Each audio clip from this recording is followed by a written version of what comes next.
Hello everyone, my name is Sudhir Kade, your biology teacher and welcome to the EduGrown. So students, this is lecture 7 of chapter 6 which is tissue और इस video में हम specifically बात करने वाले हैं इन text question और उसके सॉल्यूशन की। इसको स्टार्ट करने से पहले मैं एक छोटी सी रिक्वेस्ट करना चाहूँगा कि आप वीडियो को लाइक कर दें और चैनल को जरूर सब्सक्राइब करें। और इसके अलावा अगर आपने चैप्टर्स के जो लेक्चर्स हैं अगर वो नहीं देखे हैं तो डिस्क्रिप्शन बॉक्स में आपको लिंक दे दूंगा। और इसके अलावा जब भी आप स्टडी करते हो तो आपको ज़रूरत होती है किसकी, नोट्स की। तो नोट्स के लिए भी आपको कहीं जाने की ज़रूरत नहीं है, हमारी वेबसाइट है, उसका डिस्क्रिप्शन बॉक्स में भी मैंने उसका लिंक दे रखा है और वो वेबसाइट है आपकी edugrown.in। वहाँ पे आप जाके आपके नोट्स जो है वो डाउनलोड कर सकते हैं और अपने नोट्स प्रिपेयर कर सकते हैं। तो चलो बिना देर किए इस वीडियो को हम स्टार्ट करते हैं और देखते हैं क्वेश्चंस आंसर्स।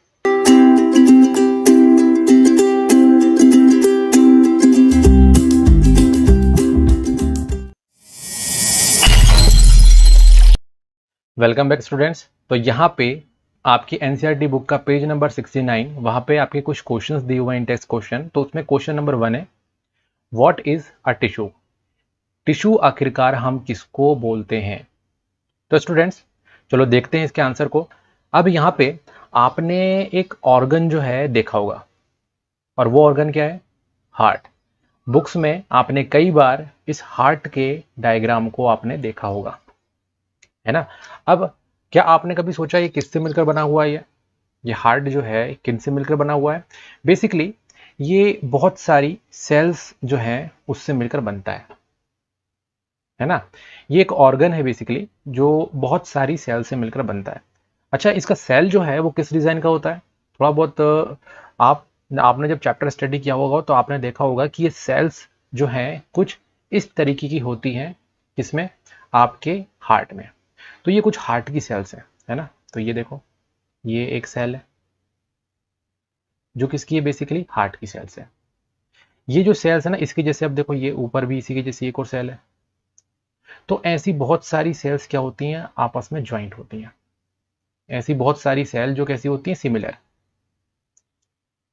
क्या होती हैं ये, सिमिलर होती हैं। ये सारी की सारी सिमिलर सेल्स क्या करती हैं, एक स्ट्रक्चर बनाती हैं जो एक स्पेसिफिक फंक्शन को परफॉर्म करती है। और ये सेल का गुच्छा जो एक स्पेसिफिक काम के लिए बना है, इसी को हम क्या बोलते हैं, टिश्यू बोलते हैं। तो हम इसको इस तरीके से डिफाइन कर सकते हैं कि a tissue is defined as a group of cell. क्या है ये, एक ग्रुप ऑफ सेल है which are similar in structure. जो कैसा होता है, स्ट्रक्चर में सिमिलर होता है, एक जैसे होते हैं। ये देखो एक जैसे सेल्स हैं और क्या करते हैं, एक साथ वर्क करते हैं, work together to perform a particular function. एक पर्टिकुलर फंक्शन को परफॉर्म करने के लिए ये एक साथ काम करते हैं, इसको हम बोलते हैं टिश्यू। जैसे कि ये सेल्स आपस में ज्वाइंट है, एक साथ ये काम करती हैं। और क्या काम करती हैं, ये करती हैं पंपिंग। क्या करती हैं, पंपिंग ऑफ ब्लड। ब्लड को पंप करने का काम ये करते हैं। So this is the question first. अब चलते हैं नेक्स्ट क्वेश्चन की तरफ। नेक्स्ट क्वेश्चन है हमारा, what is the utility of tissues in multi cellular organisms.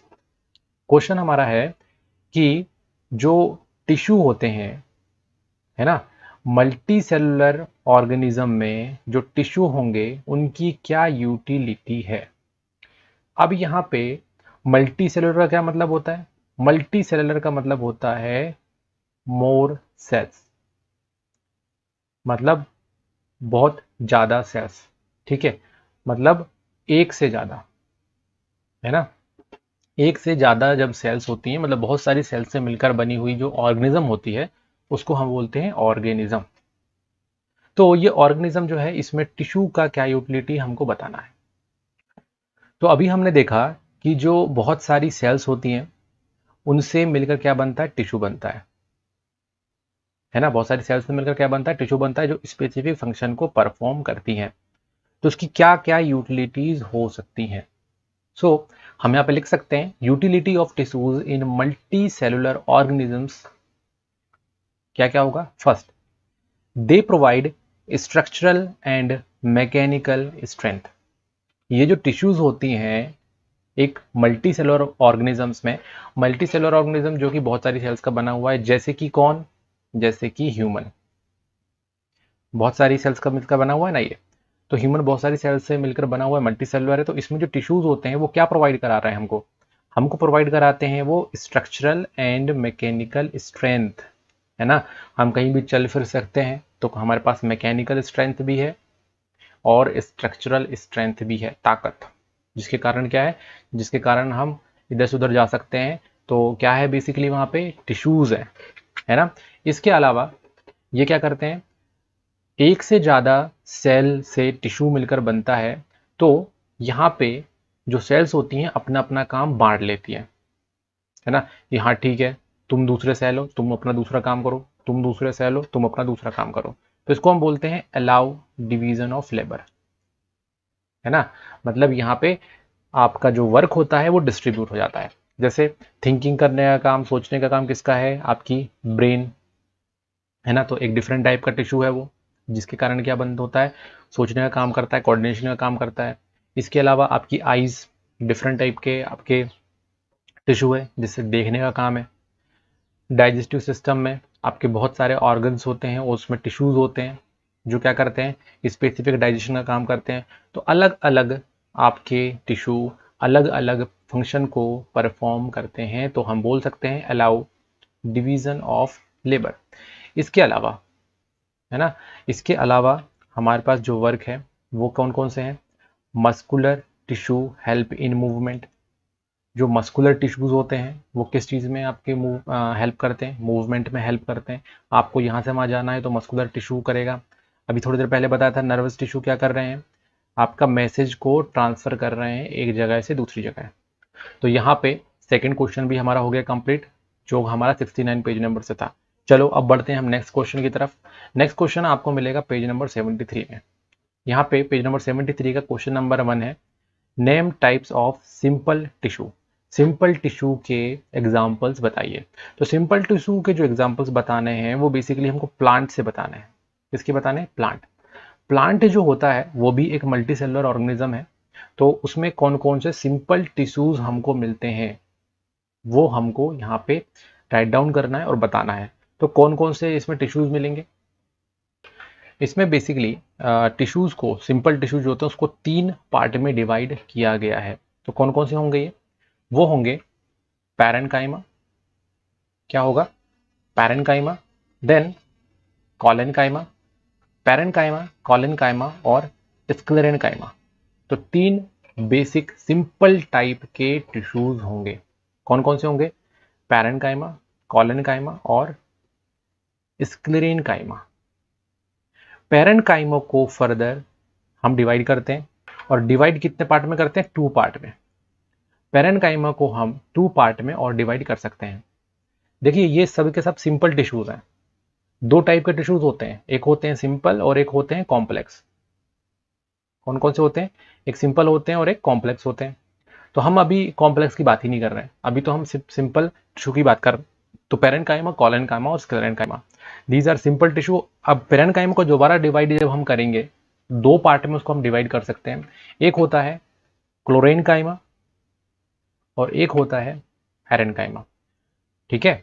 तो एरेनकाइमा में एयर फिलअप होती है, उस सेल के अंदर ज्यादा एयर होगी, और क्लोरेनकाइमा के अंदर क्लोरोप्लास्ट होगा।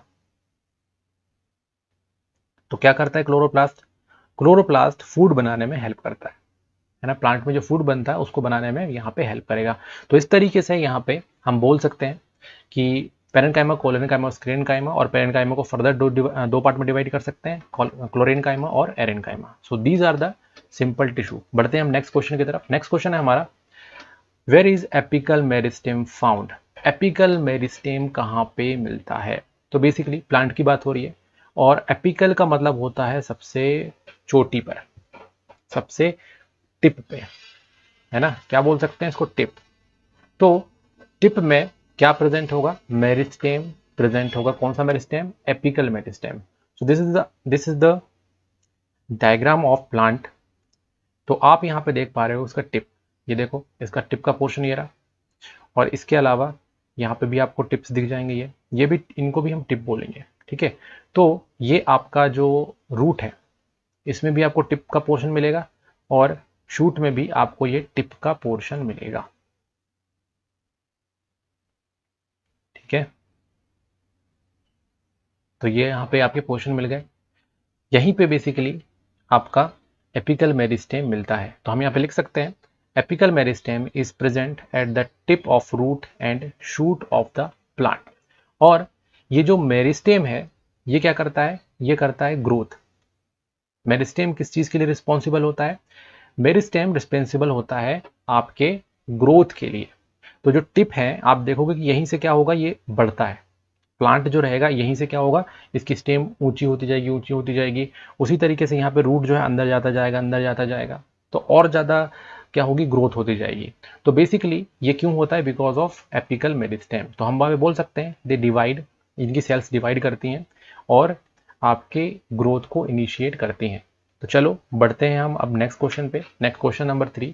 क्वेश्चन नंबर 3 यहाँ पे बोल रहा है कि which tissue make up the husk of coconut.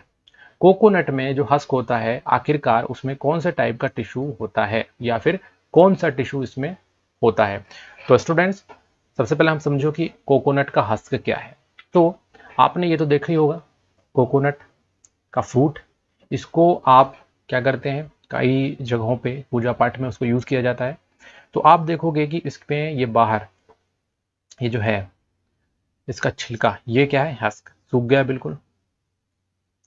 तो ये होता है हस्क। तो अब यहाँ पे क्वेश्चन राइज होता है कि एक्चुअल में ये किस टिश्यू से मिलकर बनता है।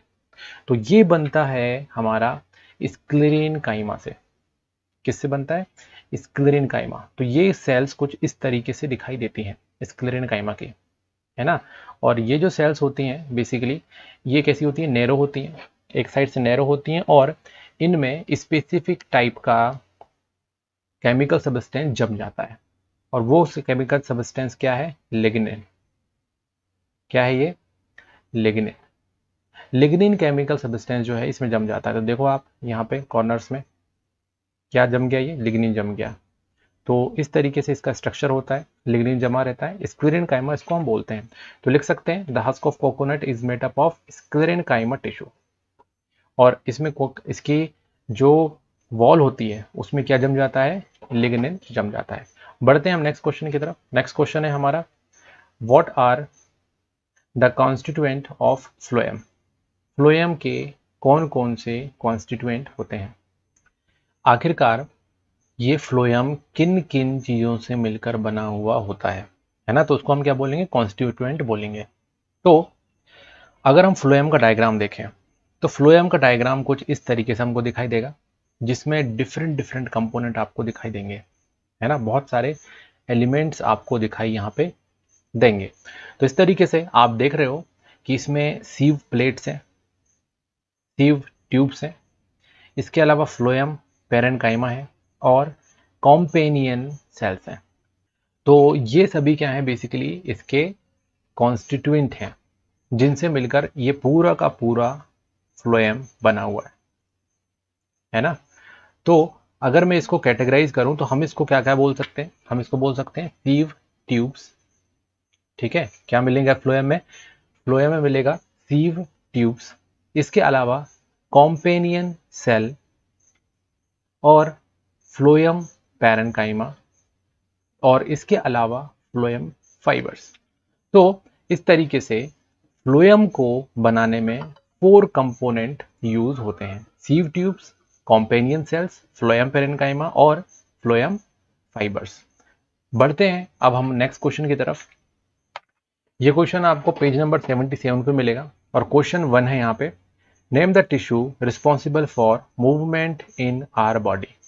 हमारी बॉडी में जो मूवमेंट होता है ना, हम एक जगह से दूसरी जगह जा रहे हैं, हम की कोई चीज़ लिख रहे हैं तो क्या कर रहे हैं, मूवमेंट कर रहे हैं, हमारा हार्ट जो है कंटिन्यूसली पंप कर रहा है।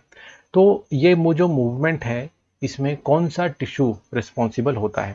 तो आप देखोगे यहाँ पे इमेज में कि अगर कोई गर्म चीज़ रह रखी हुई है ना, ये कौन सी चीज़ है, हीट, इसमें हीट है।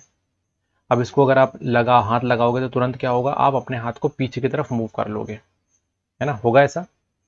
तो आप ये क्या कर रहे हो, ये बेसिकली आप मूवमेंट कर रहे हो, है ना। जैसे ही आपका हाथ इसमें लगेगा तो आपका क्या हो जाएगा, पीछे की तरफ आप मूव कर लोगे। तो बेसिकली हमको बताना है कि आखिरकार कौन सा टिश्यू है जिसके कारण ये चीज़ होती है। तो आप देखोगे कि सबसे पहली बात तो जब भी किसी चीज़ को हम टच करेंगे तो इन्फॉर्मेशन जो है आपको क्या करना पड़ता है, आपको पहुंचाना पड़ता है आपकी बॉडी के अंदर। तो इन्फॉर्मेशन को जो पहुंचाने का काम जो करेगा बॉडी के अंदर, वो कौन सी है, नर्व।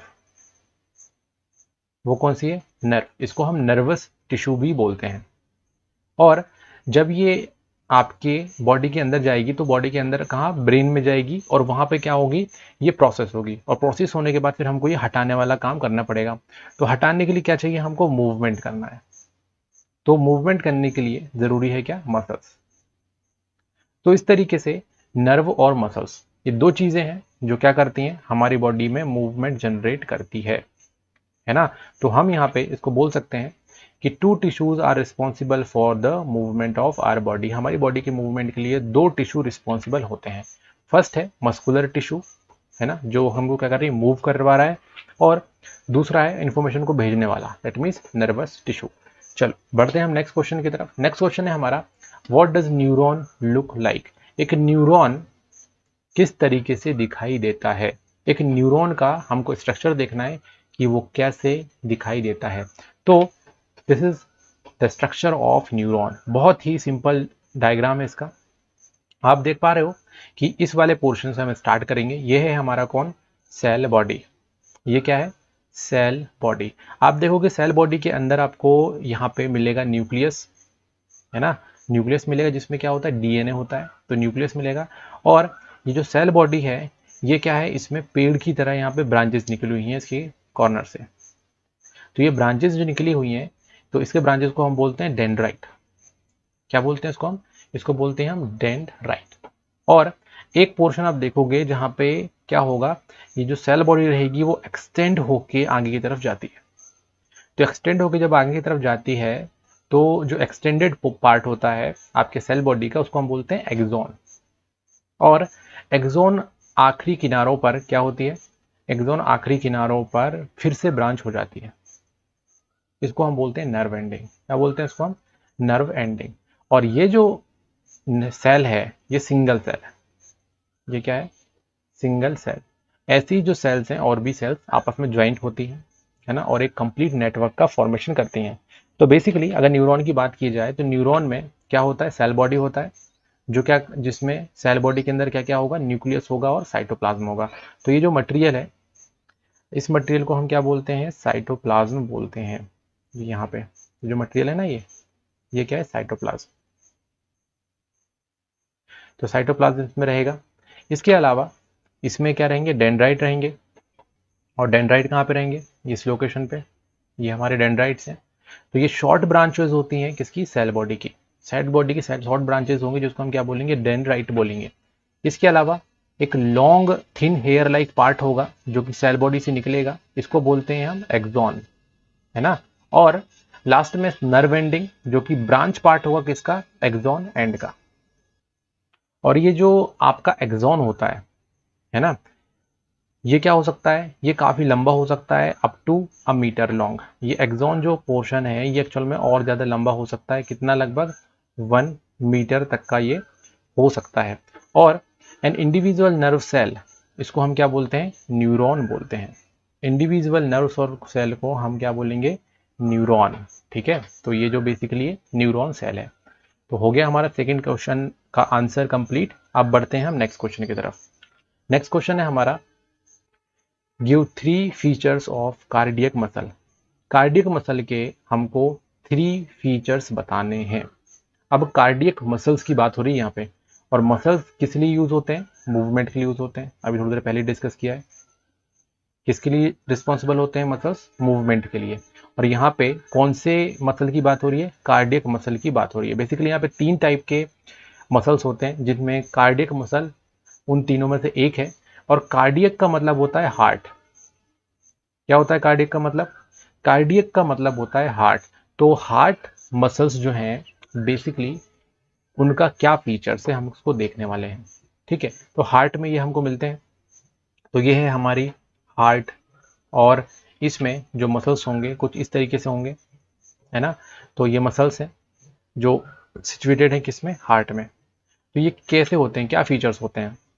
सो स्टूडेंट्स, यहाँ पे देखो द हार्ट मसल और कार्डियक मसल, ठीक है, कार्डियक मसल और हार्ट मसल इसको हम बोलते हैं। ये स्पेशलाइज्ड टिश्यू है जो कि क्या करती है, पंप करती है ब्लड को। पूरी बॉडी में ब्लड को पंप करने के लिए रिस्पॉन्सिबल कौन है, कार्डियक मसल।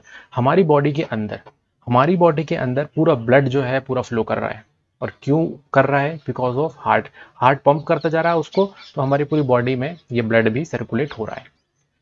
ये जो कार्डियक मसल है उसके कुछ फीचर्स हैं, जैसे कि इनकी जो सेल्स होती हैं, कार्डियक मसल की जो सेल होती हैं वो किस शेप में होती हैं, सिलेंड्रिकल शेप में होती हैं। तो आप यहाँ पे देख पा रहे हो इसको डायग्राम में, सिलेंड्रिकल शेप है ना, कुछ इस तरीके से। तो ये सिलेंड्रिकल शेप में होती हैं। और ये कैसे होते हैं, यूनी न्यूक्लिएट, मतलब आपको एक सेल में, ये एक सेल है, इसको हम कलर चेंज करके बताता हूं मैं। ये देखो, ये मैंने बनाया एक सेल, इस एक सेल में क्या होगा, एक न्यूक्लियस होगा। तो एक सेल में एक न्यूक्लियस है, दैट मीन्स ये कैसा है, यूनी। यूनी का मतलब होता है सिंगल, एक न्यूक्लियस। ठीक है, तो यहाँ पे एक न्यूक्लियस यहाँ पे होगा। और कैसा होगा, ब्रांच। तो ये देखो, एक ये बन गया और इसके बगल में फिर ब्रांच निकल गई है। तो इस तरीके से क्या होता है, ये ब्रांच भी होती है। क्या होती है, ब्रांच होती है। तो यूनी न्यूक्लिएट एंड ब्रांच्ड। इसके अलावा इसमें स्ट्रिप्स होते हैं। स्ट्रिप्स मतलब क्या होता है, स्ट्रेटेड। ये देखो यहाँ पे ये दिख रहा है, इसको मैं बनाते जा रहा हूँ। ये क्या है, स्ट्रिप्स है। चलो इसको थोड़ा सा बड़ा करके बताता हूँ आपको मैं। ये है स्ट्रिप्स। तो क्योंकि इसमें स्ट्रिप्स मिलती हैं, इसको हम क्या बोलते हैं, स्ट्रेटेड बोलते हैं। तो they are striated muscle fibre, striated muscle fibre होते हैं। और बहुत ही इंपॉर्टेंट पॉइंट, क्या पॉइंट है इंपॉर्टेंट इसमें, इसमें इंपॉर्टेंट पॉइंट है कि ये कैसी होती है, इनवॉलेंट्री होती हैं। इनवॉलेंट्री का क्या मतलब हुआ, जो हम हमारे कॉन्शियस माइंड से नहीं कर सकते, मतलब हमारे कॉन्शियस माइंड से या फिर हमारे विलिंग से, कि हम चाहते हैं कि नहीं ये मसल काम करे, फिर चाहते हैं नहीं ये मसल काम नहीं करे, तो ऐसा नहीं होता। ये कंटिन्यूसली काम करती रहती हैं, हमारी परमिशन की, यानी हमारे कॉन्शियस माइंड की परमिशन की इसकी कोई ज़रूरत इसको नहीं होती है। जैसे कि अगर मैं बोलूँ कि ये मेरे को हैंड क्या करना है, मूव करना है, तो आप क्या कर पाओगे, मूव कर पाओगे। क्यों, क्योंकि ये हमारे कॉन्शियस माइंड से क्या है, आपके जुड़ी हुई हैं। बट यहाँ पे ये जो मसल्स होती हैं, ये वहां से कुछ का कोई लेना देना नहीं है, ये अपने आप ही चलता रहता है। तो चलो ये हुआ आंसर कंप्लीट। बढ़ते हैं हम नेक्स्ट क्वेश्चन की तरफ। हमारा नेक्स्ट क्वेश्चन है, what are the function of areolar tissue. Areolar tissue का क्या फंक्शन है। एरियोलर टिश्यू जो है, नाम से ही समझ में आ रहा है कि ये गैप फिलिंग करता है। क्या करता है, गैप फिलिंग। मतलब ये वो टिश्यू है जो क्या करेगा, जो स्पेस रहेगा ना उसको फिल करेगा, है ना। बट ये कौन सी स्पेस की बात कर रहा हूं मैं बेसिकली बात कर रहा हूं हमारे टिश्यू के बीच में स्पेस की। मतलब जो हमारा टिश्यू है ना, जैसे कि ये स्किन है ना, अंदर मसल्स होंगे, तो क्या होगा, उनके बीच में जो स्पेस होता है उसको फिल करने के लिए स्पेसिफिक टाइप के टिश्यूज होते हैं, जिसको हम एरियोलर टिश्यूज बोलते हैं। ओके, तो ये जो टिश्यू है ये बेसिकली एक टाइप के कनेक्टिव टिश्यू है। कौन से टिश्यू है, connective tissue. Connective tissue that means जो कनेक्ट करते हैं, स्ट्रेंथ प्रोवाइड कराते हैं, इस टाइप के बहुत सारे इनके काम होते हैं कनेक्टिव टिश्यू के। तो उन्हीं कनेक्टिव टिश्यू में से एक टिश्यू है एरियोलर टिश्यू। तो चलो इसके बारे में थोड़ा सा हम देख लेते हैं कि ये बेसिकली क्या है। तो areolar tissues are found in animal, obviously animals में ये मिलेंगे। और ये क्या है, एक टाइप के कनेक्टिव टिश्यूज हैं। क्या है ये, कनेक्टिव टिश्यू में से एक है। और भी बहुत से कनेक्टिव टिश्यू होते हैं, जैसे कि ब्लड। ब्लड भी एक टाइप का कनेक्टिव टिश्यू है, बट वो हम स्टडी नहीं कर रहे हैं। अभी हम स्टडी कर रहे हैं एरियोलर टिश्यू। तो एरियोलर टिश्यू जो है वो बेसिकली क्या कर रहे हैं, कनेक्टिव टिश्यू है, एनिमल्स में मिलते हैं। और क्या, कहाँ कहाँ मिलेंगे, स्किन और मसल सेल के बीच में। ये जो हमारी है स्किन, और इसके अंदर लेयर में होगी मसल, और उसके बीच में हमको क्या मिल जाएगा, एरियोलर टिश्यू मिल जाएंगे। इसके अलावा जो आपका ब्लड वेसल है ना, ब्लड जिसमें मूव करता है, ये जैसे ब्लड है, ये मतलब ये ब्लड वेसल है, अंदर क्या फ्लो कर रहा है, ब्लड।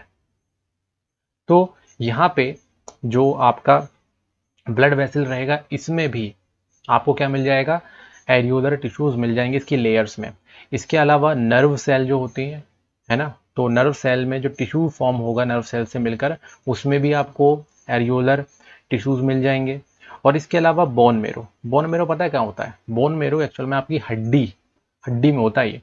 जो आपकी हड्डी है इस तरीके की, इस हड्डी में बीच में मेरो मेरो होगा, लिक्विड मटेरियल।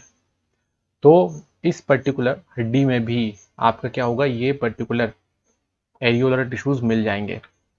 और इनका काम क्या है, space inside the organ is filled with these tissue, in tissue के थ्रू जो ऑर्गन के बीच में स्पेस होता है उसको फिल किया जाता है।